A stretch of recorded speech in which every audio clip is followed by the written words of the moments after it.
Krishna jewellers వారి Purvi gold and diamonds November 1న KPHP లో ప్రారంభం. ఓపెనింగ్ ఆఫర్ గా ప్రతి 3 లక్షల కొనుగోలుకు ఒక గోల్డ్ కాయిన్ ఉచితంగా పొందండి.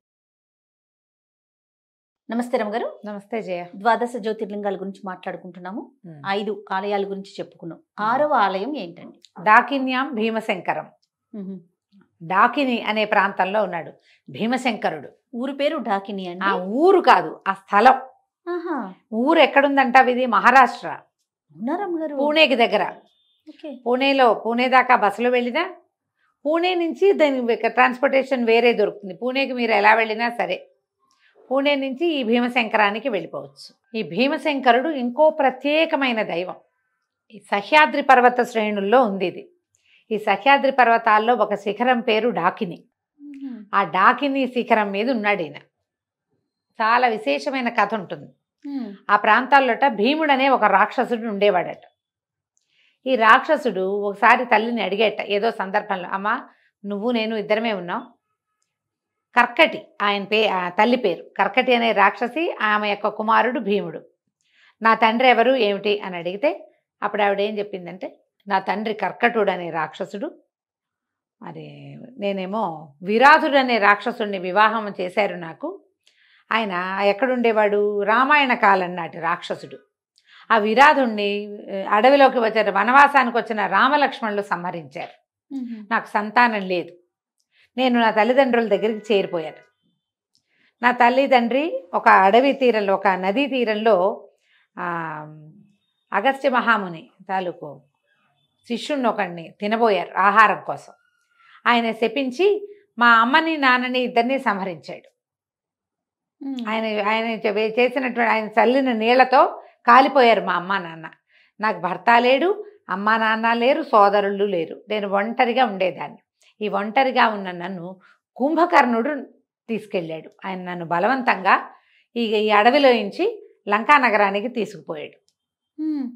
విరాధుడి భార్యగా ఉన్న కర్కటి కుంభకర్ణుడి భార్యగా మారింది తర్వాత కాలంలో. కుంభకర్ణుడే నీ తండ్రి. ఆ కుంభకర్ణుడి కూడా విరాధుడిని చంపిన శ్రీరామలక్ష్మణులే కుంభకర్ణుడిని, వాళ్ళ అన్నయ్యని, తమ్ముళ్ళని, ఉన్న వాళ్ళందరినీ వాళ్ళిద్దరు వచ్చి చంపేశారు. నువ్వు కుంభకర్ణుడి కుమారుడివి నాయన అని చెప్పింది. భీముడికి చాలా కోపం వచ్చింది. ఏమిటి మా నాన్న నెంబర్ 1, నాన్న అసలు తండ్రిని ఇద్దరిని రామలక్ష్మణులే చంపేశారా? ఈ రాముడు ఎవరు? విష్ణువు యొక్క అవతారం. అసలు విష్ణువు ఎవడు? భగవంతుడు. ఇంకా ఎవరున్నారు భగవంతులు? చాలామంది ఉన్నారు. శివుడు ఉన్నాడు. అసలు భగవంతుడు అనేవాడే ఉండకూడదు. ఇలాంటి భావాలు పుట్టినాయి వాడికి. సరే, మనం ఎవరి కోసం తపస్సు చేయాలి? ఏదైనా తపస్సు చేసి పగ తీర్చుకోవాలనుకున్నాడు. పగ తీర్చుకోవాలంటే ఎవరి కోసం తపస్సు చేయాలి? శివుడు విష్ణువు ఇద్దరు సెపరేట్, వేరే వాళ్ళుగా ఉన్నారు. వీళ్ళకి చుట్టం ఎవరు? రాక్షసులకి దగ్గర బంధువు బ్రహ్మదేవుడు. ఆయనే పితామహుడు అందరికీ. ఆయన మానస పుత్రులే కదా కశ్యప ప్రజాపతి. కశ్యపుని కుమారులే వీళ్ళంతా. ఆయన యొక్క మళ్ళీ కుమారులు రాక్షసులు. ఇప్పుడు వీళ్ళకి తాత ఎవరు? పితామహుడు బ్రహ్మదేవుడు. విష్ణువు మాకు చుట్టం కాదు. నిజానికి బ్రహ్మదేవుడు వచ్చింది ఎక్కడి నుంచి? విష్ణువు యొక్క నాభి నుంచి వచ్చాడు ఆయన. అయినా సరే ఏ రాక్షసులకి విష్ణుమూర్తి బంధువు కాదు, చుట్టం కాదు. పితామహుడి దగ్గరే ఆగిపోతారు వాళ్ళు. పితామహుడు తండ్రి అయిన వాడు ప్రపితామహుడు కావద్దు? కావాలి కదా, ముత్తాత కావద్దా? తాతగారి తండ్రి ఏమవ్వాలి? ముత్తాతగారు అవ్వాలి. కానీ ముత్తాతను ఒప్పుకోరు వీళ్ళు. బాగుంది. ఆయన ప్రజాపితగా భావిస్తారు. ప్రజాపిత బ్రహ్మ ఆయన మా తాత, మా పితామహుడు. ఆయన కోసం తపస్సు చేస్తారు. అందరూ పితామహుడి దగ్గర తపస్సు చేసి ఈ రావణ, కుంభకర్ణ, హిరణ్యాక్ష, హిరణ్యకశప అందరూ కూడా రాక్షసులందరూ బ్రహ్మ కోసమే తపస్సు చేసి విష్ణువు మీద పోరాటానికి వరాలు అడిగారు. ఆ బ్రహ్మకి తండ్రి ఎవరు? ఆయనే కదా. ఈ కథ అట్లా ఉంటుంది. ఎందుకంటే ఆయన రాక్షసహంతగా కనపడతాడు. రాక్షసాంతకుడు హరి. మనకి ఈ శివాలయపు ఈ గాథల్లోనే పరమేశ్వరుడు రాక్షసులను సంహరించిన కథలు కనిపిస్తాయి. చాలామంది రాక్షసులు శివభక్తులు. అవును. రావణాసురుడు శివభక్తుడు, బాణాసురుడు శివభక్తుడు, భస్మాసురుడు శివభక్తుడే. ఈ రాక్షసుల్లో హరిభక్తి కలిగిన వాడు ఒక్కడు కనపడ్డు, విభీషణుడు తప్ప. అవును అవును. విభీషణుడు, ప్రహ్లాదుడు ప్రత్యేకమైన వాళ్ళు. వాళ్ళు తప్పిస్తే వాళ్ళనేమో రాక్షసులని, విభీషణుడు రాక్షసుడు అంటే ఏమిటో మనకు నచ్చుతుందా? ప్రహ్లాదుడు రాక్షసుడన్నా నచ్చదు మనకి, నచ్చలేకపోతుంది. నచ్చదు మనకేదో ఎక్కడో ఫిట్గా లేదు ఈ పాయింట్ అనిపిస్తుంది. ప్రహ్లాదుడు రాక్షసుడు, ప్రహ్లాదుని మనవడే బలి, ఆయన రాక్షసుడే. భగవంతుడికే దానం ఇచ్చిన బలి రాక్షసుడు. కానీ వీళ్ళకి దైవ భక్తి అమోఘంగా ఉండటంతో ఉంది, మనం వీళ్ళని రాక్షసుల కింద తీసుకోలేము. ఇది రాక్షసులందరూ కూడా బ్రహ్మదేవుడి కోసం తపస్సు చేస్తారు. ఈ భీముడు అనే రాక్షసుడు కూడా బ్రహ్మదేవుడి కోసం తపస్సు చేసి అమోఘ వరాలు పొంది ఈ సహ్యాద్రి పర్వత శ్రేణుల్లో అబ్బో ఎంతగానో ఆయన సామ్రాజ్యాన్ని విస్తరించాడు. అతను ఆ కాలంలో ఒక రాజు ఉండేవాడట. ఆయన పరమశివ భక్తుడు. ఈయన భూమండలాన్ని ఆక్రమించి ఆ ప్రాంతాల్లో ఉన్న వాళ్ళంతా ఆ రాజుగారిని కూడా పట్టేసుకున్నాడు. సులక్షణుడు అలాంటి పేరున్న ఒక రాజు. ఆయన్ని పట్టుకుంటే ఆయన జైల్లో పడేశాడు. ఎక్కడో కారాగారంలో పెట్టారు, ఒక రకమైన బందిఖానా లాంటిది.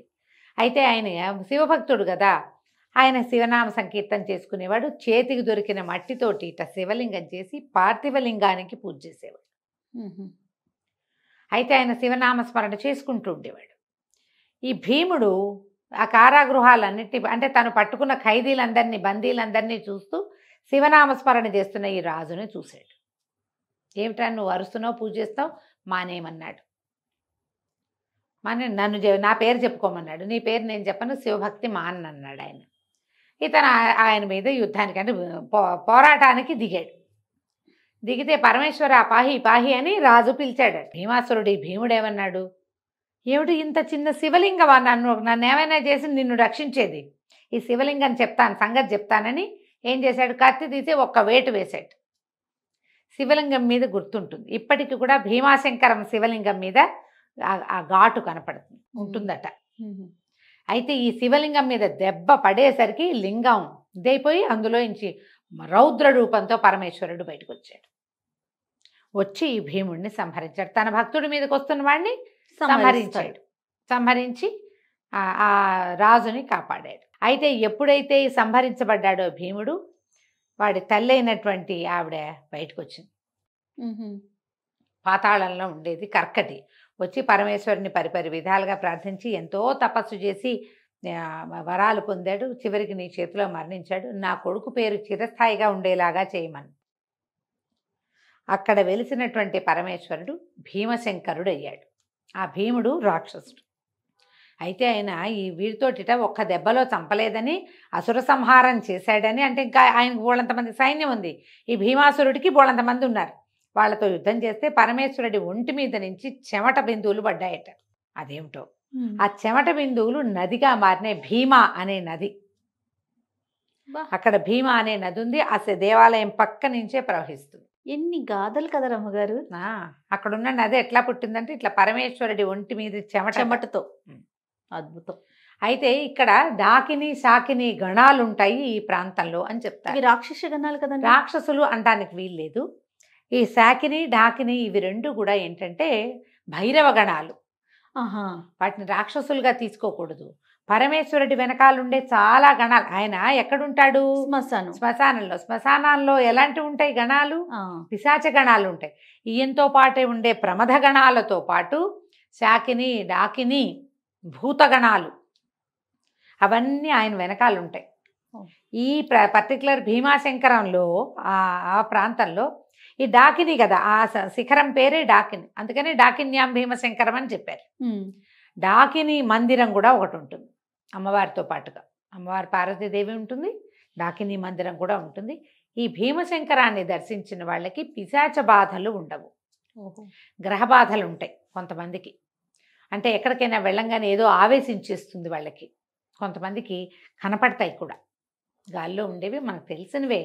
మనతో పాటు చాలా రకాల ప్రాణులు ఉంటాయి గాల్లో, మనం చూడలేము, నేకెడై చూడలేదు వాటిని, మన కన్ను వాటిని చూడదు.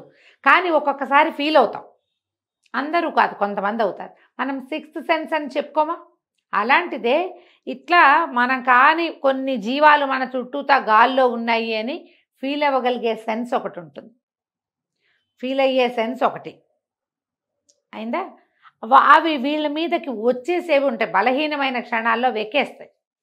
అలాంటి వాళ్ళకి ఇక్కడ రిపేర్ జరుగుతుంది. ఆ భీమా నదిని దర్శించి ఈ భీమశంకరం అక్కడ స్వామివారి కొలువై ఉన్నాడు కాబట్టి పైగా మోటేశ్వర మహాదేవ్ అంటారు అక్కడ ఆ ప్రాంతాల్లో పెద్ద లింగం అట. లింగం పెద్దది కాబట్టి అలా అంటారట. సో వీళ్ళంతా పిశాచగణాలు కూడా అక్కడ ఉంటాయి ఆయనతో పాటుగా. అక్కడికి వెళ్తే ఏమిటంటే మనకి భయాలు పోతాయి. తర్వాత ఈ పిశాచగణాలు వాటి వల్ల వచ్చే సమస్యలు, గ్రహబాధలు అనగానే మనం ఏమనుకుంటాము, ఈ మనకున్న నవగ్రహాల బాధలు అనుకుంటాం. అట్లా కాదు, దుష్టగ్రహాల వల్ల వచ్చినవి.